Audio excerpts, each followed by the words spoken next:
बिस्मिल्लाहिर्रहमानिर्रहीम। मैं सलीम झम्बाट, आप देख रहे हैं SJ न्यूज़ नेटवर्क। हस्पतालों के अंदर इंसानियत सोज वाक़यात की ख़बरें सामने आती रहती हैं। वो वाक़यात उस वक़्त दफन हो जाते हैं जब इंक्वायरी रिपोर्ट सामने नहीं आती, या फिर एक कोई नया वाक़या सामने आ जाता है और कुछ अर्सा गुजर जाता है तो वो सबको भूल जाता है। जिस वाक़या का मैं ज़िक्र कर रहा हूँ वो इंतहाई अफसोसनाक वाक़या है।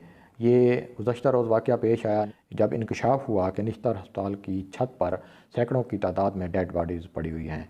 इन डेड बॉडीज़ की तस्वीरें सोशल मीडिया पर आते ही एक आराम सा मच गया और लोग हैरान रह गए कि एक पंजाब के बड़े हस्पताल की छत पर इस तरह से जो है लाशों का पड़ा होना, और उनको परिंदे और जो चीलें हैं वो गिद्ध वो नोच रहे थे। तो ये बहुत ही हैरान कुन था और इंतहाई अफसोसनाक था। तो अब तक की जो मालूमात हैं कि इस पे वज़ीर आला साहब ने नोटिस लिया है, इस पे इंक्वायरी हो रही है। जैसे ही ये हैरान कुन इंकशाफ सामने आया, वीडियो सामने आई, तो इंतज़ामिया हरकत में आ गई।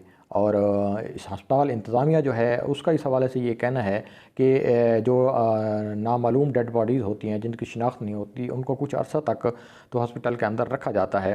तो इनको महीने 2 महीने तक तो वहाँ पे रखा जाता है। उसके बाद जो है हस्पताल की छत के ऊपर एक रूम बना हुआ है, एक कमरा बना हुआ है जो जहाँ पे इनको ड्राई किया जाता है, और उसके ऊपर एक जाली लगी हुई है जहाँ से हवा भी आ सकती है और सूरज की रोशनी भी आ सकती है। तो यहाँ तक तो एक SOPs के ज़रिए किया जाता है, और फिर उनको खुश्क करने के बाद इनके जो जिस्म के जो अज़ा होते हैं बग़ैर हड्डियों के, उनको बाकायदा तौर पर दफना दिया जाता है। और हड्डियाँ जो हैं वो जो मेडिकल स्टूडेंट होते हैं उनकी जो तालीम होती है, जो कोर्सेज़ होते हैं, उसमें वो स्टडी के लिए इस्तेमाल की जाती हैं।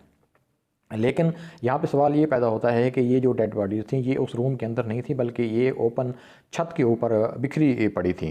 तो जो ये तो बाद में सामने आएगा कि इसमें कौन एहलकार शामिल है, कौन मुलविस है, कौन इसमें ज़िम्मेदार है, इसमें जो जिसने ये कोताही की है कि उस रूम के अंदर से बाहर निकाल के रखी गई हैं, या उस रूम के अंदर रखी ही नहीं गई थी बल्कि उसकी बाहर छत के ऊपर ही फेंक दी गई थी। ये इंक्वायरी के बाद जो है कुछ दिनों तक ये वाज़ेह हो जाएगा। लेकिन इंतहाई अफसोसनाक वाक़या है, और ऐसे वाक़यात जो है हमारी जाग हंसाई का मूजब बनते हैं। कोई भी माशरा हो वो जो है डेड बॉडीज़ की बेहुरमती की इजाज़त नहीं देता, और ख़ास तौर पे हमारे इस मुस्लिम माशरा में तो बिल्कुल भी कोई गुंजाइश नहीं है कि किसी भी चाहे वो मुसलमान की डेड बॉडी हो या गैर मुस्लिम की हो, उसकी तज़हीक की जाए, उसकी तौहीन की जाए और इस तरह से कौमों चीलों के सामने उसको फेंक दिया जाए। बहुत ही अफसोसनाक वाक़या है, जितना भी अफसोस किया जाए कम है।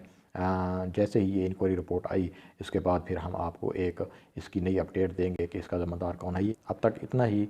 अल्लाह हाफ़िज़।